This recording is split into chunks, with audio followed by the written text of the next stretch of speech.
Ahoj, dneska si společně dokončíme level 1 u icebergu o největších neobjasněných záhadách historie lidstva.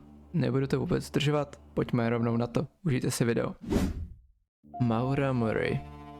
Maura Murray byla 21letá studentka univerzity v Massachusetts, která záhadně zmizela 9. února 2004 po autonehodě na odlehlé silnici v Haverhill. Poté, co narazila do stromu, byla spatřena několika svědky, kteří jí nabídli pomoc. Ona ji ale odmítla s tím, že pomoc již byla na cestě.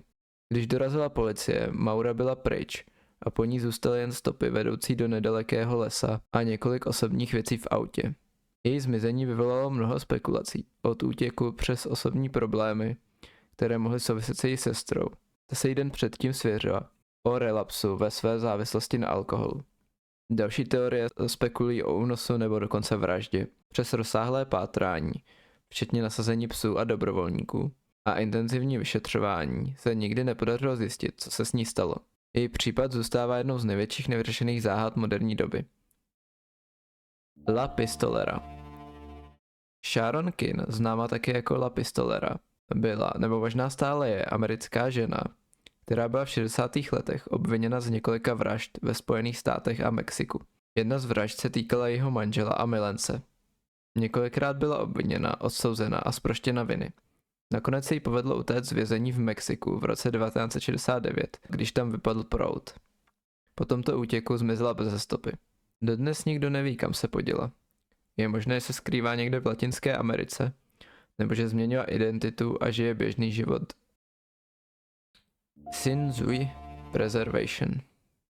Xin Zhui, známe také jako Lady Di, byla čínská šlechtična z dynastie Han, která zemřela před více než 2000 lety.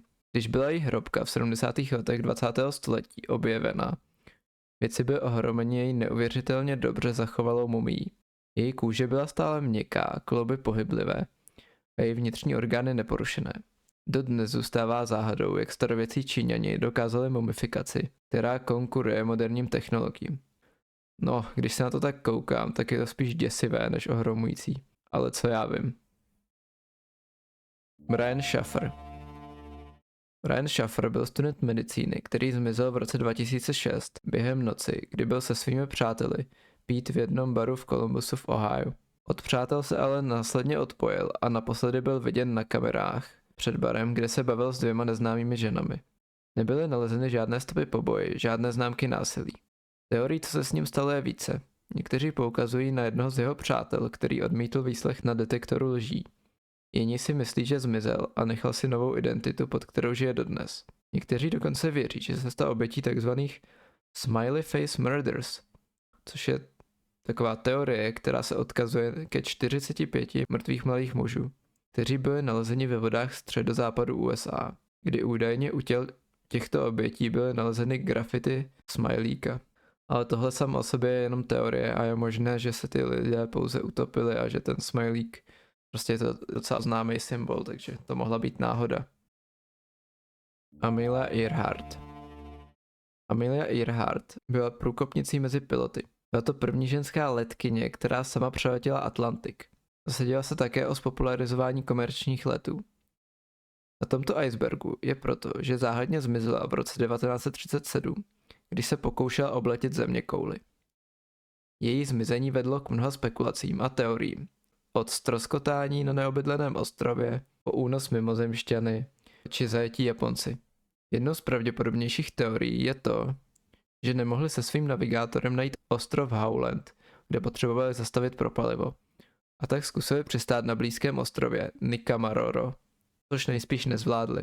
Přesto se ale jejich letadlo nepodařilo najít a zdá se, že Amelie navždy zůstane jednou z největších záhad letectví. Anastázia Romanov. Tohle je jeden z vyřešených případů. Anastázia Romanová byla nejmladší dcerou posledního ruského cara Mikuláše II. Byla dlouho považována za zázračně přeživší masakr své rodiny roku 1918. Různé ženy po celém světě tvrdily, že jsou touto ztracenou princeznou, což vedlo k mnoha spekulacím a příběhům, které inspirovaly filmy a knihy. DNA testy z roku 2007 ale definitivně potvrdily, že všechny členy carské rodiny postihla tragická smrt, tedy všichni byli zavražděni. Po tomhle už těch spekulací docela ubylo. Moai Origins. Moai asi znáte. Jsou to tyto slavné sochy z Velikonočního ostrova, které byly vytesány polynéskými obyvateli mezi lety 1250 a 1500. Tyto gigantické kamenné hlavy vyvolaly mnoho teorií o jejich původu a účelu. Pravděpodobně byly vytvořeny na počest předků a sloužily jako symbol moci a autority. Místní legendy hovoří o tom, že sochy mohly přicházet z místa na místo, pokud dostali příkaz v nějakém jejich svatém jazyce. Vědci přesun soch vysvětlují spíš pomocí nějakých systémů lan, psaní a lidské síly. Jack the Ripper. Tohle týpka určitě znáte všichni. Jack Rozparovač. Byl to nechvalně proslulý sériový vrah, který v roce 1888 terorizoval ulice Londýna. Zabil nejméně 5 žen, docela brutálním způsobem, a jeho identita zůstává záhadou po více než století. Nové teorie s pomocí analýzy DNA však naznačují, že vrahem mohl být polský přistěhovalec Aaron Kosminsky. Podle vyšetřování měl prý vražedné tendence a dokonce nesnášel ženy, takže tohle by docela sedělo.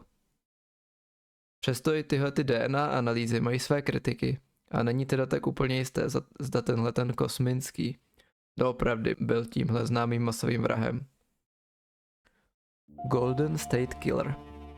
Golden State Killer, který v 70. a 80. letech působil v Kalifornii, byl po dlouhých letech vyšetřování konečně dopaden v roce 2018. Díky revoluční metodě genealogické DNA ukázalo se, že se jedná o Josepha Jamese DeAngela, bývalého policajta, který byl právě díky DNA usvědčen v rámci tohoto případu. Golden State Killer je zodpovědný za více než 50 znásilnění a 13 vražd. Před jeho dopadením si případ držel status jedné z největších nevyřešených záhad. Po dlouhé době se dostal konečně obětem a pozůstalým spravedlnosti. Creation of crop circles. Má cenu se o tomhle vůbec bavit? Kruhy v obilí se začaly objevovat v 70. letech minulého století. Samozřejmě to i hned zaujalo spoustu lidí. Mnoho z nich věřilo, že jsou tyhle kruhy dílem mimozemšťanů nebo nějakého jiného nadpřirozena. Ale spíš se jedná o něco jiného. V roce 1991 se 2 britští muži, Doug Bauer a Dave Chorley, chlubili tím, že tento trend nastartovali. Většinu kruhů prý vytvořili sami pomocí jednoduchých nástrojů. Prý jsou zodpovědně za více než 200 těchto kruhů. Tohle mi přijde jako mnohem lepší vysvětlení, než že by mimozemšťani šli vysekávat nějaká pole, aby nám předali tajnou zprávu. Time Traveling Hipster.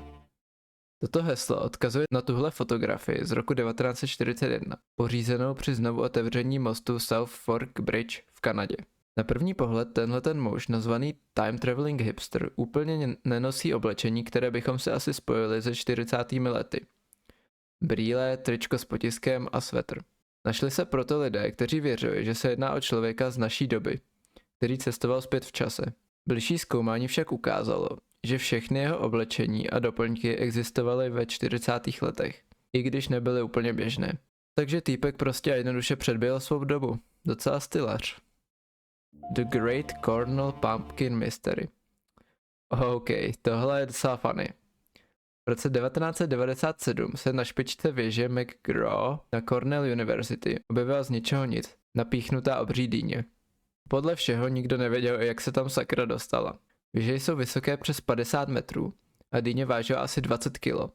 Vydržela tam přesně 158 dní, než se ji při velkých oslavách rozhodli sundat a byla poté uchována jako exponát na univerzitě. Navzdory všem pokusům o odhalení zůstává identita a metoda těch záhadných prankstrů stále neznámá a dýně samotná je až do dneška legendou tohohle kampusu. Jako upřímně bych klidně zaplatil za to, abych zjistil, jak se to někomu sakra povedlo. Skinwalker Ranch. Skinwalker Ranch, také známý jako Sherman Ranch, je místo v americkém Utahu, které je známé množstvím paranormálních jevů a UFO pozorování.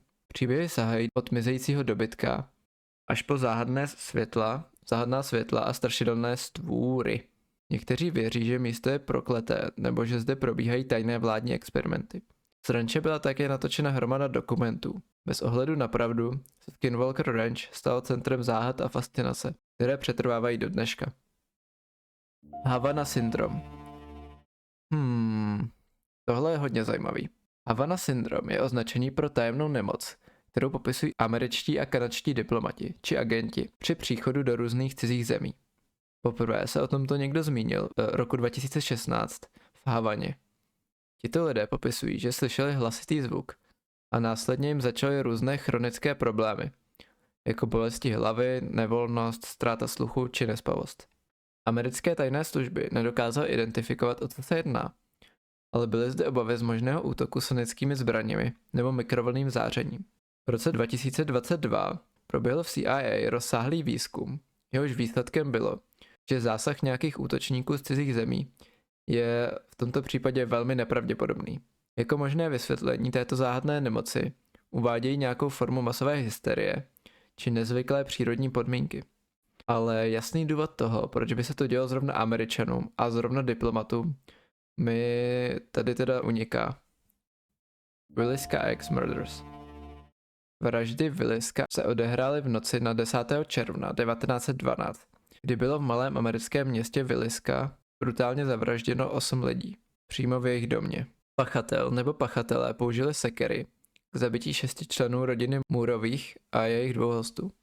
A jak už to na tomto ledovci často bývá, nikdo nebyl usvědčen. Mně přijde zajímavý to, že dneska z toho domu, kde se vraždy odehrály, udělal někdo atrakci pro turisty. A člověk tam může dokonce přespat. Co si o tomhle myslíte?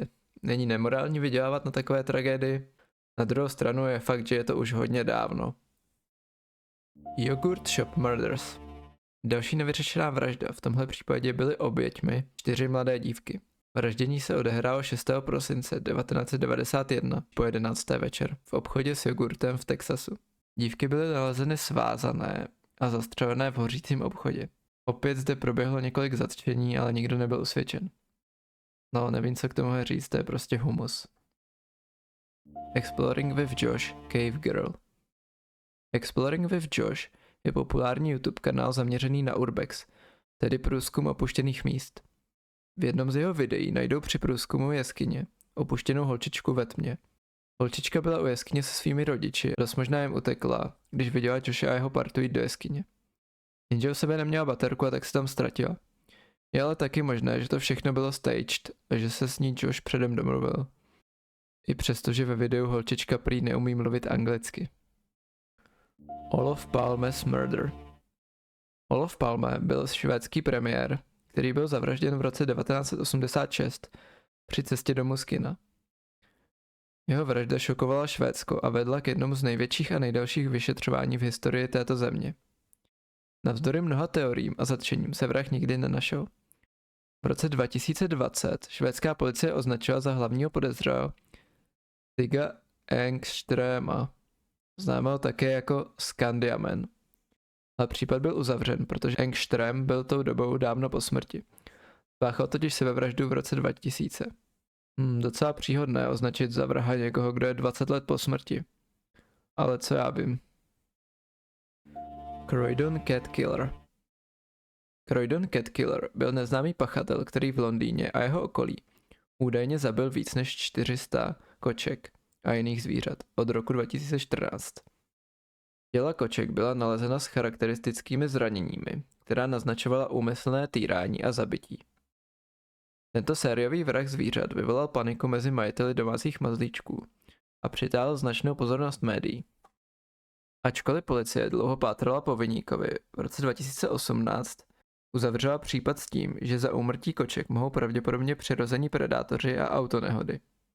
Podle profesora Richarda Warda, který se zabývá zločinem a jeho historií, se jedná o případ morální paniky. Společnost se podle něj prostě bála o svoje mazlíčky a tak si vytvořila tohoto imaginárního nepřítele. Ale zase těžko říct, zda si zrovna v tomhle případě můžeme být jistí policejními závěry. Chicago Tylenol Murders. V roce 1982 otřásla Spojenými státy vlna strachu, když několik lidí v Chicagu zemřelo po požití kapslí Tylenolu. Tylenol je něco jako Ibalgin. Ty kapsle byly kontaminovány kyanidem. Zemřelo celkem 7 lidí, včetně mladé dívky. Případy vedly k rozsáhlému stažení Tylenolu z trhu a ke změně balení léku tak, aby bylo možné odhalit jakoukoliv manipulaci. Celkově to vedlo ke změnám balení léků v Americe, aby bylo poznat, zda s léky někdo nemohl nějak manipulovat. Kdo tyto léky otrávil, se dodnes neví. How is Damascus steel made?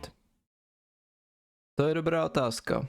Damašská ocel je po celém světě známá svou charakteristickou vlnitou strukturou a neuvěřitelnou pevností. Byla používána pro výrobu mečů ve středověkém Blízkém východě. Pravý proces výroby byl však ztracen v 18. století. Někteří vědci se stále snaží replikovat damašskou ocel pomocí různých technik, ale originální metody zůstávají do dneška neznámé. Shag Harbor UFO incident. Tento UFO incident se stal v roce 1967, kdy svědci v malém rybářském městečku v Kanadě zahlédli jasně zářící objekt padající do oceánu. Mnoho lidí, včetně místní policie, vidělo objekt, který se ponořil pod hladinu. Při probíhajících záchranných akcích se ale nepodařilo najít žádné trosky ani důkazy o havárii letadla. Incident je dodnes považován za jedno z nejlépe zdokumentovaných pozorování UFO. Co myslíte vy, spadlo tam reálně něco? Nebo místní měli zrovna v systému nějaké látky? Phoenix Lights. Tohle je další UFO incident, kde lidé spatřují větší množství neidentifikovaných světel na nebi nad Phoenixem v Arizoně roku 1997. Svědci také popisovali obrovský klínovitý objekt s 5 až 7 světly, který tiše přeletěl nad městem. Podle americké armády tam ve skutečnosti probíhalo vojenské cvičení s padákovými světlicemi, ale mnoho lidí zůstává skeptických. Mary Reeser's death. Případ smrti Mary Reeser je často spojován s pseudovědeckým konceptem, takzvaným samovznícením, kdy lidské tělo zdánlivě bez důvodu začne hořet. Mary zemřela v roce 1951. Přičemž z jejího těla zbylo kromě popela jen kousek nohy, lebka a pár kostí. Zatímco její byt zůstal téměř nepoškozen. A to včetně židle, na které pravděpodobně seděla přitom, když hořela. Policie a vědci byli zmateni. Jak mohlo dojít k tak intenzivnímu požáru, který by spálil tělo na popel, aniž by zničil okolní prostředí. Dodnes se vedou spekulace, zda se jednalo o samovznícení, nebo co tedy sakra bylo příčinou tohle incidentu. The first person to die from AIDS. První známá oběť AIDS byl americký teenager Robert Rayford, který zemřel v roce 1969. Až po jeho smrti a analýzách uchovaných vzorků bylo zjištěno, že nesl virus HIV. Přestože epidemie propukla až v 80. letech, tento případ ukazuje, že virus cirkuloval mezi lidmi už mnohem dříve. Jelikož Robertovi bylo v době úmrtí pouhých 16 let, tak se také spekuluje, zda nebyl obětí sexuálního násilí. The TV Man. OK, ty vole, tohle je hodně funny. V srpnu 2019 v americkém městečku Henrico působil takzvaný TV Man. Tenhle TV Man měl na hlavě starou televizi a kolem půlnoci přinášel staré televize před dveře lidí v tomhletom městě. Záznamy z kamer lidí, kteří byli poctěni jeho návštěvou, se dostaly i na internet, takže si tohle člověka můžeme prohlédnout všichni. To ale byla jeho motivace, nebo proč má sakra na hlavě televizi, zůstává záhadou. Tomu řeknu jen to, že je škoda, že neroznáší nějaký Ultra HD Smart TVs, protože pak bych klidně ocenil, kdyby zavítal ke mně. Boy in the Box. Případ Boy in the Box začal v roce 1957, kdy bylo nalezeno tělo neznámého chlapce v krabici ve Filadelfii. Tělo jevilo známky fyzického poškození, modřin a jezev. Po desetiletí se vyšetřovatelé snažili zjistit jeho totožnost a okolnosti jeho smrti. Až se v roce 2019 díky pokroku v DNA testování konečně odhalilo, že se jednalo o Josefa Augusta Zarelliho. Bohužel jeho identita moc nevysvětlila, proč nebo kým byl tento chlapec zavražděn. The Jumping Frenchman of Maine. Tohle je prostě weird. Jumping Frenchman of Maine byl termín používaný pro skupinu kanadských dřevorubců v 19. století, kteří vykazovali různé abnormální reakce. Pokud je například někdo překvapil, začali skákat a mávat rukama. A dokonce, když jim někdo dal příkaz, tak ho prý hned uposlechli.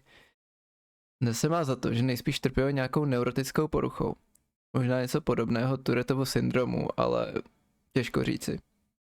O'Hara UFO sighting. V listopadu 2006 se nad mezinárodním letištěm O'Hara v Chicagu odehrály docela zvláštní věci. Mnoho svědků, včetně zaměstnanců letiště, spatřilo neidentifikovaný létající objekt, visící nad jedním z terminálů. Objekt měl prý tvar disku a po několika minutách rychle vystoupal do oblak, přičemž v mracích zanechal díru ve tvaru kruhu. Americká federální letecká správa vysvětlila tento incident jako meteorologický jev, ale tomu samozřejmě nikdo z lidí, kteří se o UFO zajímají, nevěří. Ranní kot Fort. Ranní kot Fort neboli velká zeď Sindhů je pákistánská pevnost, kterou obklopuje zeď dlouhá asi 32 km. Byla postavena pravděpodobně v 17. století, ale dodnes se neví za jakým účelem. Každopádně je to dost hezká památka, takže dneska to alespoň jeden dobrý účel má. Jetpack Man. Během roku 2020 až 2022 piloti v Los Angeles nahlásili několik setkání s jistým Jetpack Manem, což byl údajně člověk letící s jetpackem ve výšce až 1500 metrů. Neví se, zda to byl pokaždé ten samý člověk, nebo zda to vůbec byl člověk. Některé z teorií jsou, že se jednal o balón nebo o dron, který pouze nesl figurínu, která vypadala jako člověk s jetpackem. Jinak zajímavé je na tom to, že normální jetpacky by do takové výšky vůbec letat neměly. Takže Bůh ví, co to bylo. OK, s tímto wannabe Ironmanem se loučíme s levelem 1 tohoto icebergu. Chci vám všem moc poděkovat za zhlédnutí tohoto či předchozího videa a za to, že podporujete tuhle sérii. A pokud mě chcete podpořit ještě víc, abych tom pokračoval, nezapomeňte mě odměnit lajkem, odběrem nebo komentářem. Díky a zase příště. Čau čau.